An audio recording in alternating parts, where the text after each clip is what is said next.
Good morning बच्चों। आज की क्लास में हम पाठ 20 मिनी महात्मा पाठ का अध्ययन करेंगे, जिसके लेखक श्री आलम शाह खान जी है।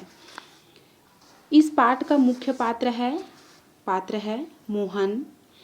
तो प्रस्तुत पाठ मिनी महात्मा श्री आलम शाह खान द्वारा लिखित कहानी में ऐसे बालक के बारे में बताया गया है जो महात्मा जी के मार्ग पर चलकर एक पुलिस अधिकारी के गलत काम को आरोपित करता है। किसी के समझाने का उस पर कोई असर नहीं होता और अंत में पुलिस अधिकारी को अपनी गलती स्वीकार करनी पड़ती। बालक चाहता भी यही था। अनेक बार हम महापुरुषों के कथनों को तो याद कर लेते हैं, परंतु बहुत कम लोग अपने आचरण में उतारते हैं। पाठ है बात जरा सी थी, यानी बात छोटी सी है, पर मोहन था कि वह रोए चला जा रहा था। लोग क्या कर रहे थे, समझा कर थक गए कि बड़े छोटों को पीटते चले आए हैं। अगर पुलिस अंकल ने उसे एक चपत लगा भी दी तो क्या हो गया? कौन सा पहाड़ टूट पड़ा उस पर? बड़े हैं, पड़ोसी हैं, प्यार भी करते हैं, अच्छे बुरे में भी काम आते हैं। पर वह अब रोते रोते मुंह भी सूजने लगा था। उसकी हिचकियाँ बंद हो गई। अरे भाई, बड़े हैं, जरा जल्दी होगी। किसी ने उन्हें नहीं टोका। एक तुम ही उनके आड़े आ गए, क्योंकि उनकी गलती थी।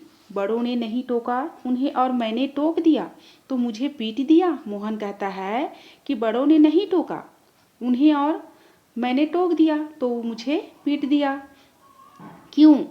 कोई बड़ा उन्हें टोकता तो क्या वह उसको भी चाटा जड़ देते? नहीं, तो मुझे इसलिए पीट दिया कि मैं बच्चा हूँ, छोटा हूँ और कमज़ोर हूँ।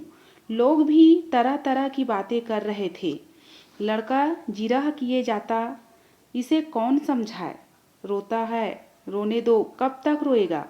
अभी थक कर आप चुप हो जाएंगे।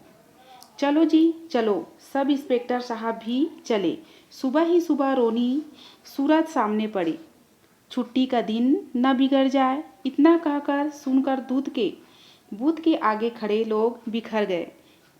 दूध खत्म होने पर दूध वाला भी बूथ बंद कर चला गया, पर वह वहीं खड़ा रोता रहा।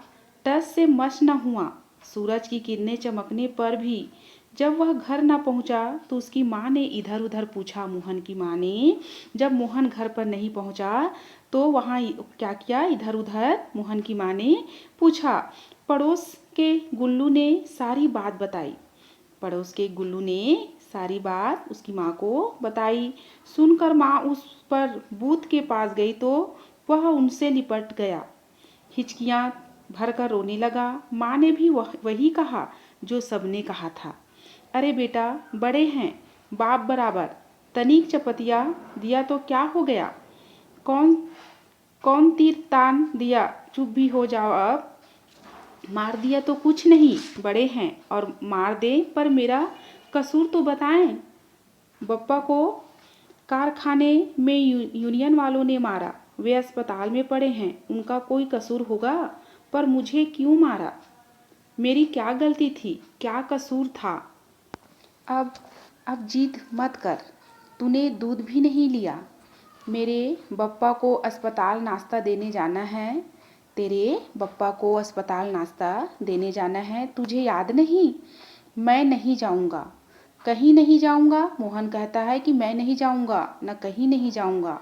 जाऊंगा तो पुलिस अंकल के घर। मान भी जा बेटा, मैं उनसे कह दूंगी कि आगे से ऐसा सुलूक ना करे बच्चों के साथ। पर जो 2 चांटे मुझे जड़ दिए उनका क्या? अब चुप भी हो ले, नहीं तो मैं भी लगा दूंगी। चल, तो तुम भी क्यों चुको, लगा दो। मैं कहती हूँ, घर चल, अस्पताल जाना है, अब उठ भी।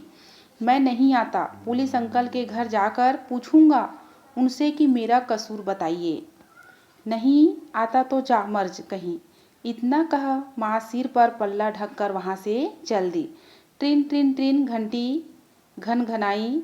थोड़ी देर बाद दरवाज़ा खोला तो पाया भीगी आंखें लिए सामने मोहन खड़ा है। उसे देखकर शेर सिंह सकपका गए। अंकल, आपने मुझे क्यों मारा? मोहन पूछता है कि अंकल आपने मुझे क्यों मारा? मेरा कसूर क्या है? सुबकते हुए उसने वही सवाल पूछा, किसने मारा? किसको? मैं कुछ नहीं जानता। आपने मारा मुझे, आखिर क्यों मारा? जा मारा तो मारा, दफा हो जा यहाँ से, नहीं तो और पीट जाएगा। चल खिसक। वे गरजे, मारो और मारो पर मैं नहीं जाऊंगा। मोहन कहता है कि मारो और मुझे मारो पर मैं यहाँ से नहीं जाऊंगा जब तक आप यह नहीं बताएंगे कि मेरा कसूर क्या है, मेरी गलती क्या है। वह भी कड़क कर बोला, कौन? मोहन। अब आसपास के घरों की मुंडेरों से 10-5 चेहरे उभर आए। मोहन की आवाज़ सुनकर आपस के लोग क्या हो गए, इकट्ठे हो गए। देखा, बरामदे के सामने मुंह बिसूरता मोहन खड़ा है और अपने बरामदे में झल्लाए शेर सिंह जाएगा भी यहाँ से, या तो एक चपत खाकर भी टलेगा। आप जो चाहें करें, जब तक मेरा कसूर नहीं बताएंगे मैं यहाँ से नहीं जाऊँगा। अजीब उज्जड़ ढीठ लड़का है, एक पड़ोसी ने कहा कि बहुत जिद्दी लड़का है। देखिए, आप इसे समझाइए, अगर यहाँ से दफा नहीं हुआ तो मैं इसे कोतवाली में बंद करवा दूंगा। कौन कह रहा है? शेर सिंह कह रहा है कि आप लोग इनको समझाइए, नहीं तो मैं इसे कोतवाली में क्या कर दूंगा, बंद करवा दूंगा। आप जो चाहे सो करें। मोहन कहता है कि आप जो चाहे वो सो करें, पर मेरा कसूर, मेरी गलती आप बताएं, जिससे मैं आगे ऐसा ना करूं कि बड़ों को मुझ पर हाथ उठाना पड़े। मोहन बोला, अभी तो बस तू इतना कर कि यहाँ से दफा हो जा, नहीं तो वे भन्नाए सच पड़ोस का लिहाज है, वरना इस बच्चू को वह सबक सिखाता। कि शेर सिंह कूड़ कर बोले, परसों ही वे नायक से तरक्की लेकर असिस्टेंट सब इंस्पेक्टर बने थे। मैं सबक सीखने ही आया हूँ। आप मुझे बताएं कि कतार तोड़ने वाले को टोकना कोई पाप है? यार, इस लड़के पर कौन सा भूत सवार है? किसी भी तरह नहीं मानता। इतना कहकर शर्मा जी नीचे उतरे। वर्मा जी भी साथ आए और उसे पुचकका कर दिलासा देते बोले, बहुत हो गया बेटा मोहन, अब छोड़ो भी और घर चले जाओ। आप सच माने मेरी हेठ ही नहीं हुई। अगर अंकल ने पीट दिया और लगा दे दो चार पर बताएं तो कि आखिर क्यों मारा मुझे। कुत्ते की दुम टेढ़ी की टेढ़ी, कहा ना भाई बड़े हैं, बड़े तो आप सब हैं, सभी पीट दे, मैं कुछ नहीं बोलूँगा, लेकिन इतना बताएं कि क्यों? सिर्फ इसलिए कि मैं छोटा हूँ, कमज़ोर हूँ? नहीं, यह बात नहीं, तुमसे कोई बदतमीजी हुई होगी, इसलिए बस। तो यह बता दे कि क्या बदतमीजी हुई। जा, कुछ नहीं हुआ, पीट दिया हमने, कर ले जो कुछ करना हो।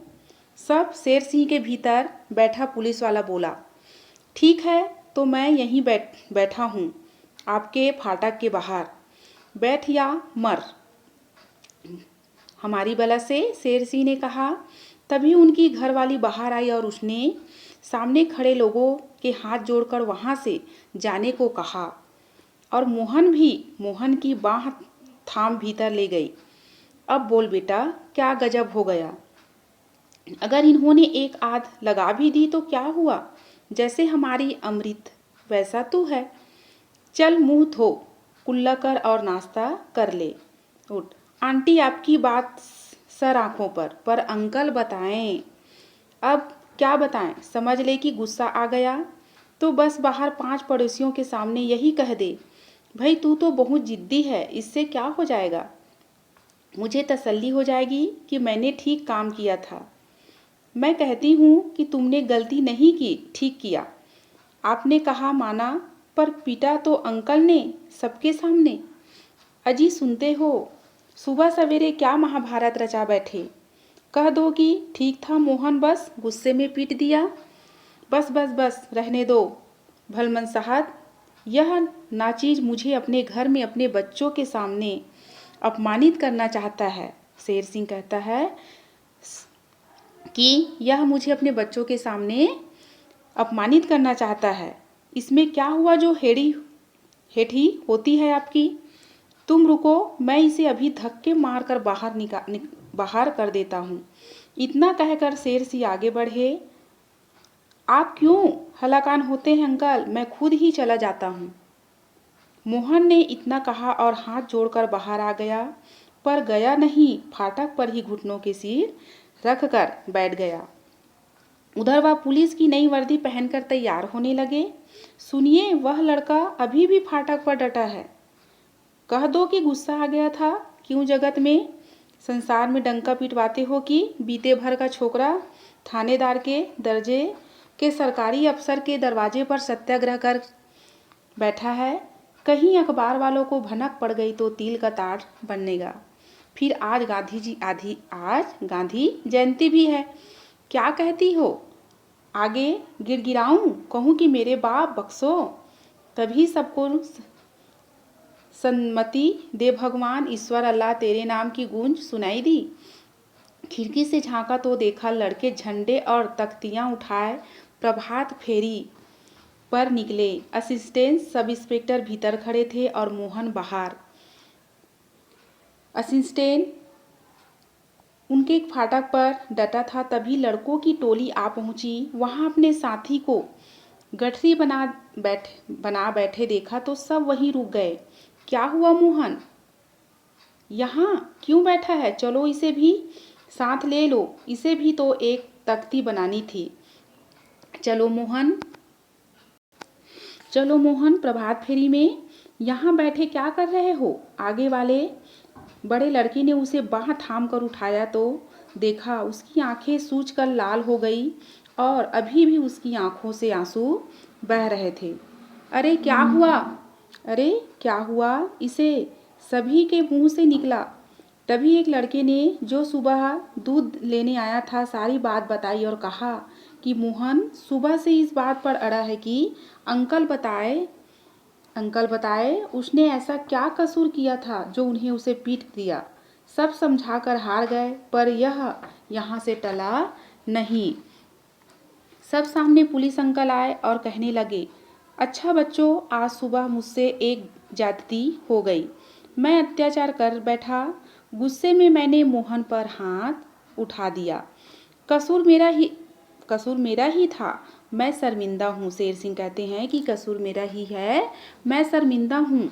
इतना सुनना था ना कि मोहन ने आगे बढ़कर अंकल के चरण छुए और जोर से नारा लगाया, अंकल जिंदाबाद।